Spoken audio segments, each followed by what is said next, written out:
বাংলাদেশের এমন একটি উপজেলা যেখানে রয়েছে বাংলাদেশের একমাত্র কয়লা খনি, যেখান থেকে অ্যাকচুয়ালি কয়লা উত্তোলিত হয়। রয়েছে প্রায় 150 বছরের পুরনো একটি rail station. Welcome to Parbatipur.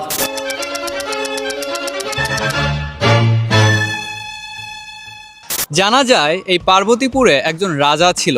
রাজার একজন রূপবতী মেয়ে ছিল, সেই মেয়েটির নাম ছিল পায়রাবতী। সামহাও এই পায়রাবতী আত্মহত্যা করে, সেইখান থেকে এই এলাকাটার নাম হয় পায়রাবতীপুর। কালের ক্রমে এই নামটি পরিবর্তন হয়ে হয় পার্বতীপুর। এখন আছি বাংলাদেশের একমাত্র কয়লা খনি, যেখান থেকে অ্যাকচুয়ালি কয়লা উত্তোলন করা হয়। এখানে প্রায় 1400 ফিট গভীর থেকে কয়লা উত্তোলন করা হয়। 1400 ফিট গভীর মানে 140 তালার সমান। এই বড়পুকুরিয়া কয়লা খনিতে প্রায় 410 মিলিয়ন টন কয়লা রয়েছে, যেখান থেকে প্রায় প্রতি বছর মাত্র 0.8 মিলিয়ন টন কয়লা উত্তোলন করা হয়। তার মানে আপনি বুঝতে পারছেন এইখানকার এই কয়লাগুলো তুলতে প্রায় 512 বছর সময় লাগবে। আমার পিছনে আপনি দেখতে পাচ্ছেন কয়লাগুলো উত্তোলন করে রাখা হয়েছে। যেহেতু এখানে জনসাধারণের প্রবেশ একদমই নিষেধ, তাই হয়তো আপনাদেরকে ভিতরে গিয়ে আমি দেখাতে পারতেছি না প্রসেস। তবে আমি চেষ্টা করতেছি এখানকার ভিতরে কোনোভাবে ঢুকা যায় কিনা। তবে এখানে ঢুকতে গেলে আসলে বডি ফিটনেসের একটা ম্যাটার করে। আমার যেহেতু বডি ফিটনেস কম, তাই আমি ঢুকতে পারবো কিনা জানি না। বডি ফিটনেস কম হওয়ার কারণে আমার এই গায়ের টি শার্টগুলো আমি কাস্টমাইজ করে নেই।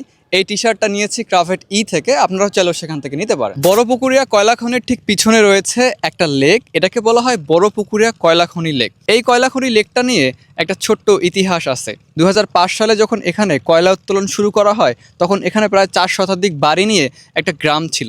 সেই গ্রামটি কালের ক্রমে কয়লা উত্তোলনের ফলে একদম তলিয়ে যায়। শুধুমাত্র অবশিষ্ট হিসাবে একটি মসজিদ রয়েছে, শুধু ওই মসজিদটা ছাড়া সবকিছুই তলিয়ে যায়। বর্তমানে আমি আছি পার্বতীপুর উপজেলা পরিষদের সামনে। এই উপজেলাটি একটি পৌরসভা ও 10টি ইউনিয়ন নিয়ে গঠিত। আমার দেখা বেশ কয়েকটি উপজেলা পরিষদের মধ্যে অত্যন্ত সুন্দর একটি উপজেলা পরিষদ হচ্ছে এই পার্বতীপুর উপজেলা পরিষদ। দেখতে পাচ্ছেন আমার পিছনে মডেল মসজিদ এবং আমার হাতের ডান পাশে অনেক সুন্দর একটা পুকুর। শুধু তাই নয়, এই উপজেলাটিতে রয়েছে একটি সুন্দর পার্ক। যদিও পার্কটি এখনো উদ্বোধন করা হয়নি, বাট অনেক সুন্দরভাবে সাজানো হয়েছে। 1800 শতকের দিকে পার্বতীপুর থেকে প্রায় 7 কিলোমিটার দূরে হাবড়া ইউনিয়নে একটা রাজবাড়ি প্রতিষ্ঠা করা হয়। এই রাজবাড়িটাকে অনেকেই হাবড়া রাজবাড়ি কিংবা রানী রাসমণির কাঁচাবাড়ি নামেও চেনে। আমার পিছনে যে পুকুরটা দেখতে পাচ্ছেন, এটাই ছিল রানী রাসমণির সেই পুকুর, যেখানে রানী রাসমণি গোসল করত। আর পিছনে ছিল সেই রাজবাড়ি। রাজবাড়িটা এখন নাই, এখানে একটা স্কুল প্রতিষ্ঠা করা হয়েছে।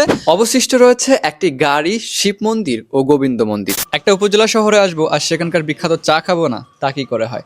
এখন আসছি রাজবাড়ির পাশেই হাবড়া বাজারে বাবু ভাইয়ের দোকানে, এখানকার বিখ্যাত মালাই চা খেতে। এখানে এই চাটা অনেক বেশি ফেমাস। পার্বতীপুরের দর্শনীয় জায়গাগুলোর মাঝে একটা আইকনিক জায়গা হচ্ছে পার্বতীপুর